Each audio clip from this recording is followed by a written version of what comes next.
Extremist Muslims are the snake. Moderate Muslims are the grass that hides the snake. Well, You know, sorry. I wish I had a bigger snake. There's a joke. There's a joke that says the difference between an extremist Muslim and a moderate Muslim is the extremist Muslim says, "Follow me, or I'll chop your head off," and the moderate Muslim says, "Follow me, or he'll chop your head off." Yeah. I don't think people understand, too, the concept in Islam that's so important to talk about, taqiyya, which makes it permissible for them to lie for whatever reasons they need in order to deceive your society to take it over. People are looking at this, they're thinking, no, they're telling us all this wonderful stuff, that they believe in women's rights, that this is empowerment. This is a religion that is taught to lie to you. This way they could seep in and they could take over. There was recently a radical Muslim who spoke out and said, I used to vote for the left when I was a radical Islam. I hated everything about the left, but I knew that they'd be the downfall of this country because they will do whatever it takes. They're not honest people. They have no interest in a real dialogue. And you could just look at the way Muslims are treated in Christian countries versus how they're treated or how Christians are treated in their countries. They're not trying to hide it. Yeah, I mean, and to me, it's like you have to look at the results of what you got. So throughout history, look, is there anyone here who could tell me a Muslim nation that you want to live in? Like you look at the results, and you can see. Like I've been to Doha. Sure, there's a 10 square mile area that looks very nice. 5 miles outside of that are slave camps.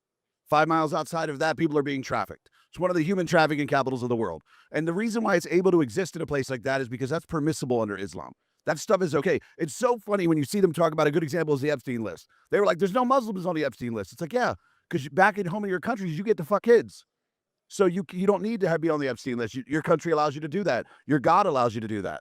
So Yeah. there's no reason to hide it for them. You know, That's who they are. It's also interesting that some of the relatively good Muslim countries that I would consider visiting, like Lebanon, well, that's because it was just a Christian nation. Yes. Like just a generation ago, it was a Christian nation. By the way, make Lebanon Christian again, right? Make Turkey Christian again. Make Syria Christian again. Make all these countries Christian again. Send Islam back to Mecca, where they have that pagan black stone. That sounds like a crusade. Hey man, don't threaten me with a good time. Listen, it's interesting, right? Egypt. Look at Egypt. I'm pretty sure Egypt is the one country that like 3,000 years ago was more advanced than it is today. I wonder what changed. I wonder Iran. Look at the pictures of Iran in 1978, right? The Persian women. You can actually see what they looked like. Beautiful. They could go to school. Now today you have Mahsa Amini. Those that don't know who Mahsa Amini is, she is a Kurdish woman who went into a bar in Iran. She's Iranian. Was an Iranian citizen. She was murdered. She goes into a part where they forced her to wear a hijab, okay? And she had a couple hairs that were sticking out. And so they kidnap her. Sorry. They arrest her. And then they beat her to death. They killed her because she had a couple hairs sticking out. And so then there was protests all around. There's still some protests, but they silenced them. They were slaughtering them in the streets. There were women taking off their hijabs. You want to know true feminism? That's true feminism. They went to their government that oppresses them, and they were ripping their hijabs off, burning them, and they were slaughtered for it. There were women that are singing on trains and in public. They're not allowed to sing. If you guys want to know, like, are Jews the problem? Like, you want to know where do I stand with Israel, Palestine, or just in general, are Jews the problem? Ask yourself, are Hindus the problem also? Are Christians the problem also? Are Buddhists the problem? Are atheists the problem? Are other Muslims the problem? Why don't we look at the one that has a problem with literally every other person? What makes more sense? Who is the problem here? Inbreds are the problem. Islam has a problem with everyone. And they don't understand. I mean, for so long, people have been trying to warn the West about the rise of Islamic invading. It's not a warning anymore. It's here. It's here.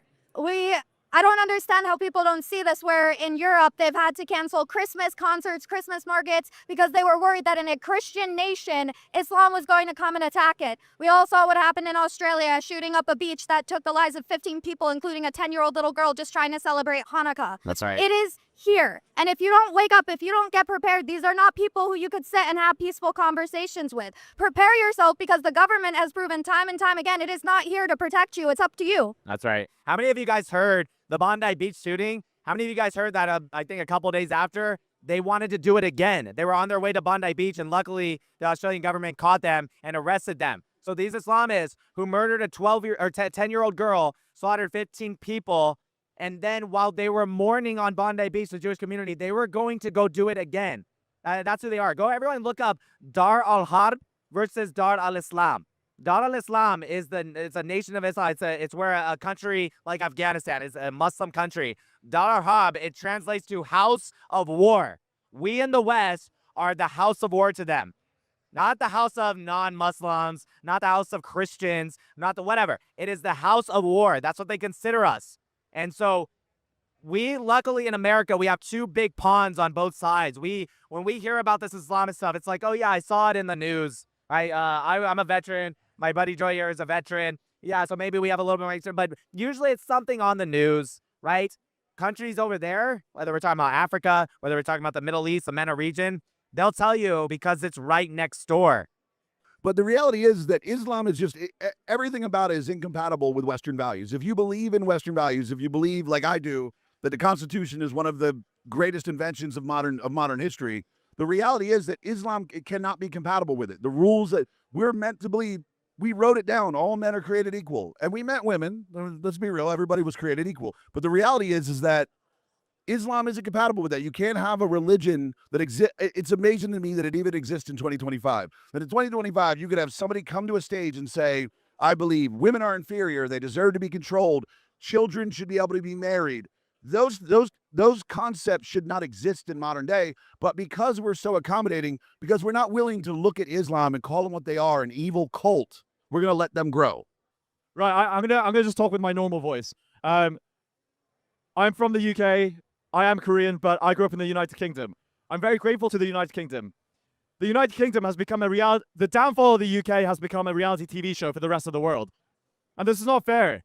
The British Empire ended slavery in 1807 with William Wilberforce. This was an extraordinary achievement. They set up the West Africa Squadron to hunt down other empires trading slavery. The Arab Empire traded slaves for 1,400 years, and with greater numbers of slavery. Yet, the British Empire takes sole responsibility for slavery. The Middle East still has slavery today in millions, and many of them Christians.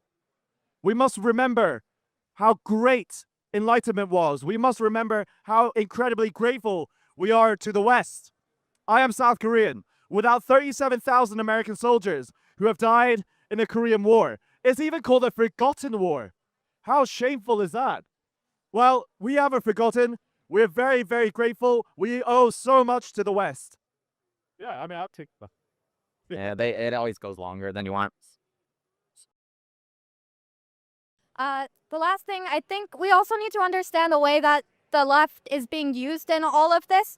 Iran, during their Islamic Revolution, the way that they were able to do it is they teamed up with the communists, which is something we're seeing repeat over here. And then, of course, once the communists helped them regain power over Iran, well, they were thrown off of buildings. These leftists have deluded themselves into thinking that people who are opposed to them in every single sense of the word are somehow now all of a sudden their friends, and you can't criticize them. They'll sit there and they'll call you a sexist bigot if you're a Christian who's pro-life, but when it comes to Muslims, everything they do is fine. You're not going to be sexist because you abuse your woman. You're not going to be sexist because you marry children. To them, whatever you do is fine because you're a Muslim, but they don't hold that same standard. Right now, we are seeing the left aid the Islamic takeover of this country, and we have to fight back. We have to take it away from them. They've been brainwashing our children. In New Jersey, there's currently a Supreme Court case because a middle schooler was being forced to take the Shahada during his class, and the school refused to do anything about it. Pay attention to what your kids are learning. Pay attention to what's going on in the media, and don't let them use false labels in order to scare you into being quiet, because once you're quiet, that's when they control the narrative and take it over.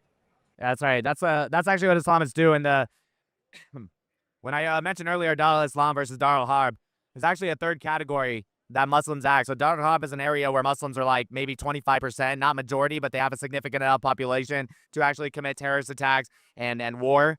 There's actually a smaller category when Muslims are less than 10%, less than 5%, like the United States. That's the area where they'll act very nice, very peaceful, very amazing. You guys ask yourselves, how are Muslims treated in Christian countries? And then ask yourself how Christians are treated in Muslim countries. It's night and day. This is a Christian country. I'm not Christian, but if what I do on my life significantly, when I see a Muslim, I try my best to convert them to Christianity.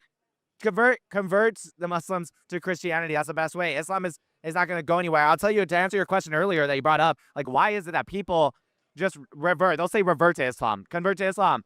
You know what it is because Islam does have something to offer a very specific group of people. That's why so many people come out of jail, they convert to Islam. It's very structured. It is very, very structured. You're going to pray 5 times a day. This is how you pray. This is where you pray. This is exactly how you do it at the time you do it. Women, this is what you wear. Men, this is how you treat your wives.